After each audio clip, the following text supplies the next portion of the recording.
नमस्कार मित्रांनो, एकेटेक मराठी या यूट्यूब चॅनलवर आपले स्वागत आहे. मित्रांनो, आजच्या व्हिडिओमध्ये आपण EPFO विषयी एक मोठी अपडेट आपण आजच्या व्हिडिओमध्ये पाहणार आहोत.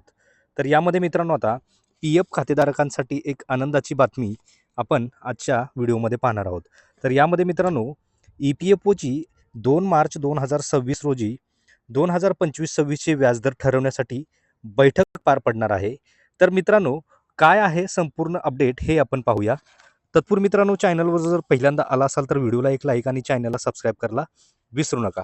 तर चला तर मित्रांनो, व्हिडिओला सुरुवात करूया.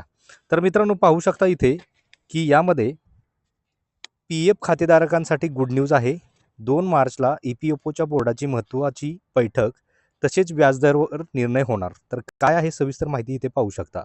तर EPFOची 2 मार्च 2026 रोजी आर्थिक वर्ष 2025-26चे व्याजदर ठरवण्यासाठी बैठक पार पडणार आहे.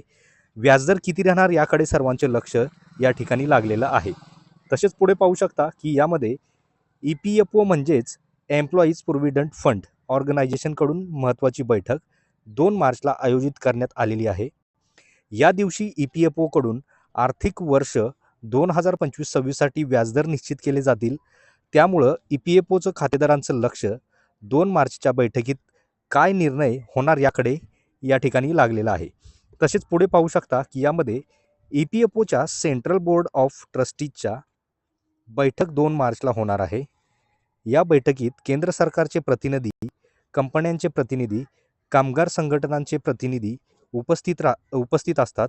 या बैठकीत EPFOकडून करण्यात आलेल्या गुंतवणुकीवर किती परतावा मिळाला यावर व्याजदर किती ठेवायचा हे निश्चित केलं जातं.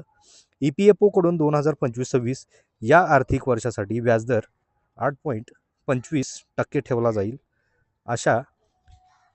अशी आशा व्यक्त केल्या जात आहेत. तसेच आगामी काळातील पश्चिम बंगाल, तमिळनाडू, आसाम, केरळ आणि पुदुच्चेरी या ठिकाणच्या निवडणूक लक्षात घेऊन व्याजदरात कपात करण्याचा निर्णय या ठिकाणी सरकार टाळण्याची शक्यता आहे.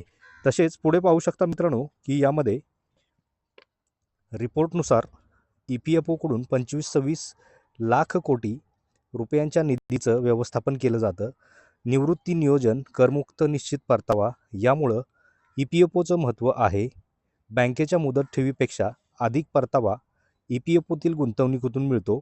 EPFOच्या सेंट्रल बोर्ड ऑफ ट्रस्टीजची बैठक ऑक्टोबर महिन्यात पार पडली होती. त्या बैठकीत PF खात्यातून ठराविक रक्कम काढण्याची प्रक्रिया सुलभ करण्याचा निर्णय घेण्यात आला होता. PF खात्यातून पैसे काढण्यासाठी जी 13 कारणं होती त्यात कपात करून ती आवश्यक गरजा, आजारपण, शिक्षण, लग्न तसेच घर बांधणी वगैरे आणि विशेष स्थिती या 3 प्रवर्गात विभागणी केलेली आहे. तसेच पुढे पाहू शकता की यामध्ये मित्रांनो आता PF खात्यातून रक्कम काढण्याची मर्यादा देखील वाढवण्यात आलेली आहे. शिक्षणासाठी 10 वेळा पैसे काढता येऊ शकतात. लग्नासाठी 5 वेळा रक्कम काढता येऊ शकते. तसेच 12 महिने म्हणजेच 1 वर्ष पूर्ण झाल्यानंतर PF खात्यातून काही कारणांसाठी या ठिकाणी पैसे काढता येतील. तर मित्रांनो, EPFO संदर्भामध्ये एक मोठी अपडेट आपण आजच्या व्हिडिओमध्ये पाहिलेली आहे की ज्यामध्ये आता मित्रांनो PF खातेधारकांसाठी एक गुड न्यूज आहे की ज्यामध्ये आता PFOवर आता मिळणार आहे मोठं व्याज. याविषयी EPFOची आता मोठी एक बैठक होणार आहे 2 मार्चला.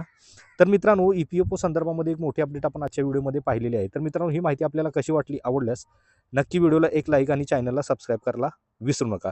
तर भेटूया मित्रांनो अशाच पुढच्या नवीन व्हिडिओमध्ये, नवीन अपडेटमध्ये. धन्यवाद.